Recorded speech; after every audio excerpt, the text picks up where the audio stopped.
अधिक मासामध्ये मनुष्याला अनेक प्रकारचे पुण्य संचय करण्याची संधी मिळते। मग या अधिक मासामध्ये काय करावं तर सगळ्यात महत्त्वाचं भगवान विष्णूंची उपासना करावी। मग त्याच्यामध्ये अपूपदान करावं, वस्त्रदान करावं, भूमिदान करावं, अन्नदान करावं, सुवर्णदान करावं। पण ही सगळी दान करावी म्हणजे नेमकी काय करावी किंवा अधिक मासाचं विशेष महत्त्व काय हे सगळं जाणून घेण्यासाठी आमचा व्हिडिओ तुम्ही शेवटपर्यंत बघा। तुम्हाला निश्चितच अधिक मासाचं महत्त्व कळेल। लक्षात ठेवा, अधिकस्य अधिकम फलम, अधिक फल प्राप्ती करून घेण्यासाठी, पुण्य संचय करण्यासाठी तुम्हाला हा व्हिडिओ पाहणं नक्की गरजेचं आहे। नमस्कार, श्रद्धा विश्वास शुभम गुरुजी हमखास अधिकस्य अधिकम फलम मंडळी 17 मे 2026 ते 15 जून 2026 पर्यंत ह्या वर्षी अधिक मास आहे। या काळाला पुरुषोत्तम मास असे सुद्धा म्हणतात। मागील 3 वर्षातील ज्या काही कमी अधिक तिथी झालेली असते आणि त्या तिथीमुळे क्षय तिथी, वृद्धी तिथी अशा अनेक तिथ्या एकत्र येतात। या तिथ्यांचा समतोल राखण्यासाठी म्हणजेच काय तर सौर पंचांग आणि चंद्रायन पंचांग यांची समतोल राखण्यासाठी दर 3 वर्षांनी येणारा हा अधिक मास यालाच पुरुषोत्तम मास असे म्हणतात। पुरुषोत्तम मास हा विष्णू भक्तीसाठी विशेष महत्त्वाचा सांगितला गेलेला आहे। त्याचप्रमाणे याला मल मास सुद्धा असे म्हणतात। मल या शब्दाचा अर्थ आहे की मळ, की आपल्या जीवनामधील पापकर्माचा मळ निघून जावा आणि पुण्यकर्माचा संचय व्हावा यासाठी हा विशिष्ट काल विचारात घेतला जातो, म्हणून याला अधिक मास म्हणतात। या काळामध्ये केल्या जाणाऱ्या पुण्यकर्माचं अधिक फळ आपल्याला मिळतं, म्हणूनच या अधिक मासाच्या वेळेस म्हटलं जातं अधिकस्य अधिकम फलम, केलेल्या पुण्यकर्माचं फळ आपल्या सगळ्यांना अधिक प्रमाणात मिळतं। मग या अधिक मासाच्या पर्व काळात काय काय करायचं आहे तर अधिक मासाच्या पर्व काळामध्ये आपण सगळ्यात महत्त्वाचं देह शुद्धीसाठी गंगा आदी सप्त नद्यांचं स्नान करायचं आहे। मग त्याच्यामध्ये गंगा असेल, नर्मदा असेल, यमुना असेल, गोदावरी असेल किंवा आपल्या गावाच्या जवळ असणारी वाहणारी नदी असेल की जिच्यामध्ये शुद्ध असं जल आहे, त्या जलाचं आपण स्नान करू शकता। त्याच ठिकाणी आपण या वर्षी त्या अधिक मासाच्या निमित्ताने अन्नदान करू शकतो, वस्त्रदान करू शकतो, गोदान करू शकतो, सुवर्णदान करू शकतो, चांदीचं दान करू शकतो, भूमिदान करू शकतो, असे इत्यादी प्रकारचे दान आपण या काळात करू शकतो। या काळामध्ये अपूप म्हणजे अनारसाच्या दानाला विशेष महत्त्व आहे। त्याचप्रमाणे या काळामध्ये दीपदानाला सुद्धा विशेष महत्त्व आहे। तसेच या पर्व काळामध्ये अधिक मासामध्ये आपण विष्णू स्वरूप असणाऱ्या जावयांना आपण वाण लावू शकतो। त्याचप्रमाणे ब्राह्मणांना, गुरुजनांना या सगळ्यांना आपण या दिवशी दान देऊ शकतो। त्याचप्रमाणे अपूपाचं वाण देऊ शकतो, वस्त्रदान देऊ शकतो। या काळामध्ये आपल्याला उपासना काय करायची तर भगवान विष्णूंची आपल्याला उपासना करायची आहे। मग त्याच्यामध्ये विष्णू सहस्रनामाचा पाठ असेल, गीता पाठ असेल, श्रीमद भागवत पुराण कथा श्रवण करणं असेल, विष्णू भक्ती सगळ्या प्रकारची आपल्याला करायची। जप, जाप्य, अनुष्ठान, यज्ञ यागादी कृत्य करायचे आहे। लक्ष्मी नारायणाचा याग करायचा आहे, जेणेकरून आपल्याला जी काही सत्कर्म विष्णूच्या संदर्भात करता येतील ती सगळे सत्कर्म आपल्याला या काळामध्ये करायचे आहे व पुण्य संचय आपल्याला या काळामध्ये करून घ्यायचा आहे। अधिक मासामध्ये विशेष काही पर्वकाल सांगितलेले आहेत। त्यातील पहिला पर्वकाल आहे 19 मे 2026, त्या दिवशी आहे चतुर्थी आणि धृती योग आहे। त्या दिवशी आपण सप्तधान्याचं दान करू शकता।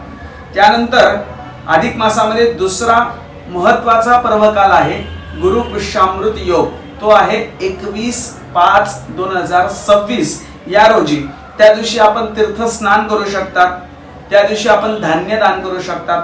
प्रामुख्याने आपण त्या दिवशी सुवर्णाचं दान केल्यास विशेष महत्त्व त्या दिवशी प्राप्त होतं। आणि त्याचप्रमाणे आपण अपूप म्हणजे अनारस्याचं दान आपण त्या दिवशी करायचं आहे। त्याचप्रमाणे 27 मेला कमला एकादशी आहे आणि व्यतिपात योग आहे। त्या दिवशी भगवान विष्णूंना आपण तुलसी अर्चन करायचंय, विष्णू सहस्रनामाचा पाठ करायचा आहे आणि सगळ्यात महत्त्वाचं शक्य झालं तर गीता पाठ सुद्धा त्या दिवशी करायचा आहे। या दिवशी आपण यथाशक्ती वस्त्रदान करा, दीपदान करा आणि आपण त्या दिवशी दक्षिणा दान करू शकतात इत्यादी कर्म आपण त्या दिवशी करायचे आहेत. 28/5/2026 म्हणजे 28 मेच्या दिवशी द्वादशी आहे, शुक्ल द्वादशी आहे. या दिवशी प्रामुख्याने अन्नदानाला विशेष महत्व आहे. त्यामुळे त्या दिवशी आपण अन्नदान करा. त्या दिवशी आपण कृष्णाला वाण लावू शकतात, आपल्या गुरुजनांना वाण लावू शकतात, जावयांना आपण त्या दिवशी वाण लावू शकतात. त्या दिवशी जलदान करू शकतात, भूदान करू शकतात, रेशमी किंवा लोकरी वस्त्राचे दान आपण त्या दिवशी नक्कीच करू शकतात. त्यानंतर 31/5/2026 ला पौर्णिमा आहे. या पौर्णिमेच्या दिवशी आपण काश्याच्या भांड्यामध्ये तूप दान द्यायचं आहे. त्याचप्रमाणे आपण त्या दिवशी गोदान करू शकतात, भगवंताच्या विष्णू पादुकांचं दान आपण त्या दिवशी करू शकतात, वस्त्रदान करू शकतात. त्यानंतर 7/6/2026 म्हणजे 7 जून या दिवशी वैधृती योग आहे. या वैधृती योगाच्या दिवशी आपण अपूप दान करू शकतात, तीर्थस्नान करू शकतात, दीपदान करू शकतात आणि सुवर्णाचं दान करू शकतात. त्यानंतर 11/6/26 म्हणजे 11 जून 2026 रोजी एकादशी आहे. त्या दिवशी पुन्हा एकदा भगवंताचं विष्णू पूजन करा, भगवंताला वस्त्र अर्पण करा, भगवंताला तुलसी अर्चन करा, विष्णू सहस्रनामाचा पाठ करा. पूर्ण अधिक मासामध्ये शक्य तेवढे विष्णू सहस्रनामाचे पाठ करा आणि भगवंताला रोज तुलसी अर्चन करा. लक्षात ठेवा, भगवान विष्णूंची उपासना म्हणजे लक्ष्मीची प्रसन्नता आपण त्या ठिकाणी करून घेत असतो. भगवान विष्णूंच्या उपासनेशिवाय लक्ष्मी माता प्रसन्न होत नाही. त्यामुळे आपल्या घरात जर आपल्याला असं वाटत असेल की सुख, समृद्धी, ऐश्वर्य, लक्ष्मी याची प्राप्ती व्हावी, तर त्यासाठी आपल्याला भगवान विष्णूंचं पूजन करणं गरजेचं आहे. आणि आपल्यासाठी हा खूप मोठा पर्वकाल आहे, दुग्ध शर्करा योग आहे की हा अधिक मासाचा महिना आपल्या सगळ्यांना भगवंताच्या सेवेसाठी मिळालेला आहे आणि त्या सेवेचा आपण फायदा घ्यायचा आहे. भगवंताची भरपूर अशी सेवा आपण त्या काळात करायची आहे. त्याचप्रमाणे 12/6/26 म्हणजे 12 जून 2026 रोजी द्वादशी सहित त्रयोदशी आहे. म्हणजे द्वादशी आणि प्रदोष आहे. त्या दिवशी आपण अन्नदान करा, जमीन दान करा, वस्त्र दान करा आणि पुन्हा एकदा सांगतो की त्या दिवशी सुद्धा आपल्या जावयांना, विष्णूंना त्या दिवशी आपण अपूपाचं म्हणजे अनारस्याचं आपण त्या दिवशी वाण लावू शकता. 14/5/26 15/5/26 या दिवशी या पर्वकालांमधील सगळ्यात महत्वाचा पर्वकाल आहे तो म्हणजे सोमवती अमावस्या. ही सोमवती अमावस्या अधिक मासातील सगळ्यात विशिष्ट पर्वकाल आहे. या पर्वकालाच्या दिवशी आपण महानद्यांचं तीर्थस्नान करणं अगदी गरजेचं आहे. त्याचप्रमाणे या दिवशी दीपदानाला विशेष महत्व आहे. दीपदान करण्यामागचा मूळ उद्देशच असा आहे की या पर्वकालाला आमच्या जीवनातला अंधकार संपून आम्हाला तेजोमय जीवन प्राप्त व्हावं यासाठी दीपदान करायचं आहे. त्यामुळे या सोमवती अमावस्येला आपण गंगादी महानद्यांचं स्नान करा, दीपदान करा, शक्य झाल्यास अन्नदान करा इत्यादी या पर्वकालावरती कर्म आपण अवश्य करू शकतो. आणि ह्या अधिक मासामध्ये अपूप म्हणजे अनारसा विशेष महत्व आहे. हा अपूप दानाचा विधी करायचा तरी कसा तर तेही तुम्हाला समजावून सांगतो. जो कोणी दान करता आहे त्याने पूर्वाभिमुख बसायचं म्हणजे पूर्वेकडे तोंड करून बसायचं आहे. बसण्यापूर्वी आपल्याजवळ हळदी, कुंकू, अक्षता, एखाद दुसरं फूल घेऊन बसायचं आहे. एक दिवा लावायचा आहे, उदबत्ती लावायची आहे आणि आपल्याला बसण्याच्या खाली आसन घ्यायचे. आसनावरती आपण बसायचं आहे. आसनावरती बसल्यानंतर आपण आचमन करायचे. आचमन करायचं म्हणजे 3 वेळेस पाणी प्यायचे. केशवाय नमः स्वाहा, नारायणाय नमः स्वाहा, माधवाय नमः स्वाहा. नंतर हातावरून पाणी सोडून द्यायचे. गोविंदाय नमः, विष्णवे नमः, मधुसूदनाय नमः, त्रिविक्रमाय नमः, वामनाय नमः, श्रीधराय नमः, ऋषिकेशाय नमः, पद्मनाभाय नमः, दामोदराय नमः, संकर्षणाय नमः, वासुदेवाय नमः, प्रद्युम्नाय नमः, अनिरुद्धाय नमः, पुरुषोत्तमाय नमः, अधोक्षजाय नमः, नारसिंहाय नमः, अच्युताय नमः, जनार्दनाय नमः, उपेन्द्राय नमः, हरये नमः, श्रीकृष्ण परमात्मने नमः. ओम नमो भगवते वासुदेवाय. पळीभर पाणी हातामध्ये धरून ठेवावं. प्रणवस्य परब्रह्मा ऋषिः परमात्मा देवता देवी गायत्री छंदः प्राणायामे विनियोगाः. हातावरून पाणी सोडून द्यायचं. दीर्घ श्वास घ्यायचा, हळूहळू श्वास सोडून द्यायचा. दान करण्यापूर्वी आमचं मन चित्त एकाग्र झालं पाहिजे की दान देताना मला कुठल्याही प्रकारचा अहंकार नको यायला. हे भगवंताचं आहे आणि मी भगवंताला समर्पण करत आहे, ही भावना मनामध्ये निर्माण झाली पाहिजे. यासाठी हा प्राणायाम आपल्याला करायचा आहे. नंतर हातामध्ये पाणी धरून ठेवायचं आहे. तिथे विष्णुस्तथा वारो नक्षत्रम विष्णुरेवच योगश्च करणंचैव सर्व विष्णुमयं जगत अद्य परमोच्चारित एवं ग्रह गुण विशेषेण विशिष्टायाम शुभ पुण्य तिथौ. दान करत्याने आपल्या गोत्राचा उल्लेख करायचा, त्यानंतर आपल्या स्वतःच्या नावाचा उल्लेख करायचा, आपल्या सौभाग्यवतींच्या नावाचा उल्लेख करायचा आणि आपल्या कुटुंबातील सगळ्या सभासदांच्या नावाचा उल्लेख करायचा. आणि त्यानंतर माझ्या मागे आपण म्हणायचं आहे, मम आत्मनाः श्रुती स्मृती पुराणोक्त पुण्य फल प्राप्ति अर्थम मम त्रयस्त्रिंशत्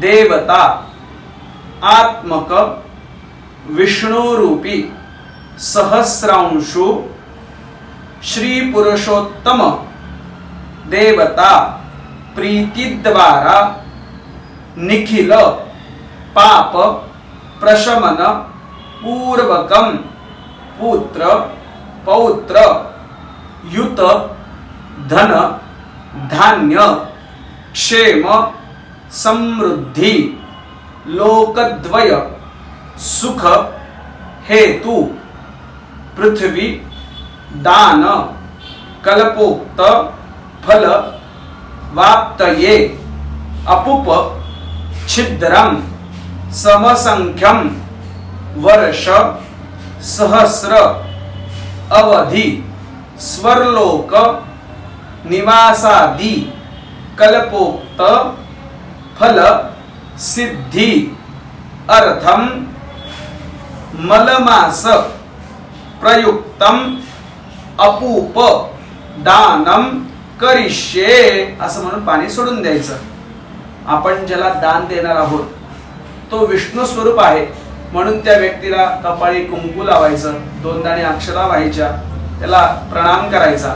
आणि आपण आता जे काही द्रव्य देणार आहोत म्हणजे उदाहरणार्थ त्याला आपण अनारसे देणार आहोत, त्यानंतर त्याला काही आपण अजून वस्त्र देणार आहोत, पात्र देणार आहोत, त्या सगळ्याला हळदी कुंकू व्हायचं, त्याची पूजा करायची, त्याच्यावरती तुलसी पत्र ठेवायचं आणि हे सगळं द्रव्य हातामध्ये घ्यायचं आणि आपण पुन्हा एकदा म्हणायचं, मम इदं सोपस्कारम त्रयस्त्रिंशद अपूप दानम सदक्षिणाकम सतांबूलम पुरुषोत्तम प्रीति काम तोभ्य अहम संप्रदते म्हणायचं, प्रति गृह्यताम असं म्हणून दान करत्याने ते दान करायचं.